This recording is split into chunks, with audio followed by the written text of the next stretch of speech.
જો હવે આગળના વિડીયોમાં મેં કહ્યું તે રીતે આપણે કોઈપણ પરમાણુઓનું અણુઓનું અથવા આયનોનું રાસાયણિક સૂત્ર લખવા માટે, કોઈપણ સંયોજનનું રાસાયણિક સૂત્ર લખવા માટે તમને પરમાણુઓની સંજ્ઞા ખાસ ખબર હોવી જોઈએ, તેનો પરમાણુ ક્રમ ખબર હોવો જોઈએ અને તેની ઇલેક્ટ્રોન રચના ખબર હોવી જોઈએ. તેના આધારે તમે કહી શકો કે જે તે પરમાણુની સંયોજકતા કેટલી હશે.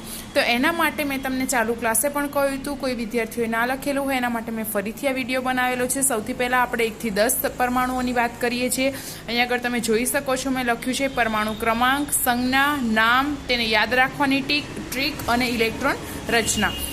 એની પહેલાં એક વસ્તુ ખાસ ધ્યાનમાં રાખજો કે ઇલેક્ટ્રોનની કક્ષાઓ ભરાય કઈ રીતે, તો કે 2, 8, 8, 18, 18, 32 આ રીતે ભરાય, એટલું યાદ રાખજો. અહીંયા સુધી યાદ રાખશો તો પણ ચાલશે.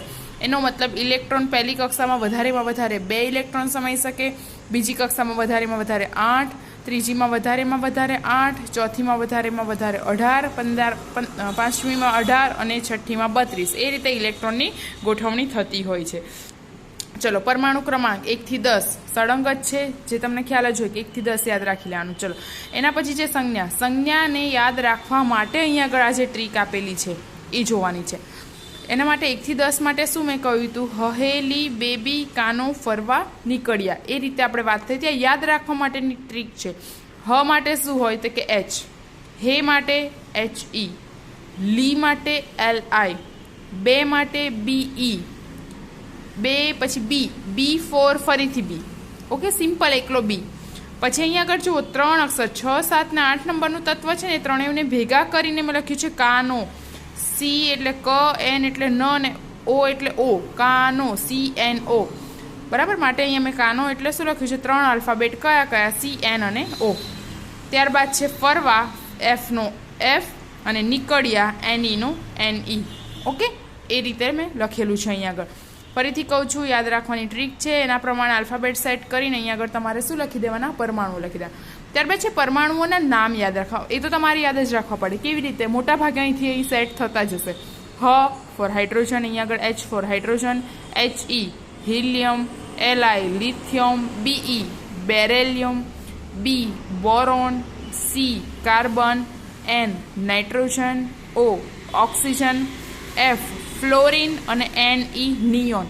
આ રીતે 1 થી 10 તત્વોના શું આપેલા છે, નામ આપેલા છે. ત્યારબાદ લાસ્ટ કોલમ રહ્યું ઇલેક્ટ્રોન રચના. ઇલેક્ટ્રોન રચના એટલે કે પરમાણુની અંદર રહેલા ઇલેક્ટ્રોન કેવી રીતે તેની અંદર સમાતા હશે.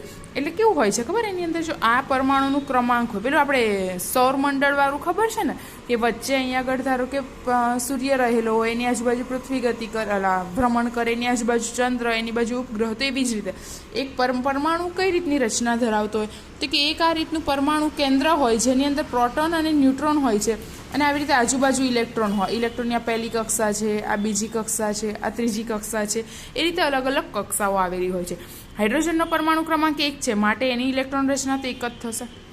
હિલિયમનો 2, માટે એની ઇલેક્ટ્રોન રચના 2. અહીંયા આગળ તમે જોઈ શકો છો પ્રથમ કક્ષામાં કેટલા મેક્સિમમ ઇલેક્ટ્રોન સમાઈ શકે, 2. માટે હિલિયમના 2 ઇલેક્ટ્રોન, પરમાણુ ક્રમાંક 2 અને 2 ઇલેક્ટ્રોન સુધી કમ્પ્લીટ હતું. પણ ત્રીજો જેવો લિથિયમ આવે છે, એટલે કે પરમાણુ ક્રમાંક 3 છે, માટે એની અંદર 3 ઇલેક્ટ્રોન હશે. તો તે ઇલેક્ટ્રોન રચના કેવી રીતે સેટ થશે, અથવા તેની કક્ષાઓ કેવી રીતે ભરાશે, તો કે પહેલી કક્ષામાં તો વધારેમાં વધારે 2 જ સમાઈ શકે છે, તો બાકી રહેલો 1 ઇલેક્ટ્રોન ક્યાં જશે, 3. ફોર એક્ઝામ્પલ હું કોઈ તમને ઉદાહરણ આપું, પહેલી બેન્ચીસ નાની છે, એની ઉપર એવું કહું કે વધારેમાં વધારે 2 જ વિદ્યાર્થીઓ સમાઈ શકે છે, તો સ્વાભાવિક છે ત્રીજો વિદ્યાર્થી આવશે એ ક્યાં જશે, પાછળની બેન્ચીસ પર જશે. તો એવી જ રીતે અહીંયા આગળ 3 ઇલેક્ટ્રોન છે, તો 2 અને 1. ત્યારબાદ 4 પરમાણુ ક્રમાંક હોય, એનો મતલબ 4 ઇલેક્ટ્રોન હોય. 4 ઇલેક્ટ્રોન હોય માટે કેવી રીતે સમાય, પહેલામાં 2, બાકી વધેલા કે ક્યાં જશે, બીજી કક્ષામાં, એટલે કે 2. બીજી કક્ષામાં પણ મેક્સિમમ 8 સુધી જ જાય છે, માટે જુઓ 4 હતા તો 2 2, 5 માટે 2 3, 6 માટે 2 4, 7 માટે 2 5, 8 માટે 2 6, 9 માટે 2 7 અને 10 માટે 2 અને 8. આ રીતે મેં ઇલેક્ટ્રોન કક્ષાઓ ભરી દીધી. અહીંયા આગળ કેમ છે 1 સુધી, હવે અહીંયા આગળ આવે તત્વ ધારો કે, તો 2 9 લખાય મારાથી, ન લખાય. કેમ? કારણ કે બીજી કક્ષામાં મેક્સિમમ 8 જ ઇલેક્ટ્રોન સમાઈ શકે છે. હવે જો 9મો ઇલેક્ટ્રોન આવે તો એ મારે ક્યાં આગળ આવશે, ત્રીજી કક્ષામાં આવશે. માટે 1 થી 10 આ રીતે તમે જોઈ શકો છો. પરમાણુ ક્રમાંક 1 ઇલેક્ટ્રોન 1, 2 પરમાણુ ક્રમાંક 2 ઇલેક્ટ્રોન 2 હોય.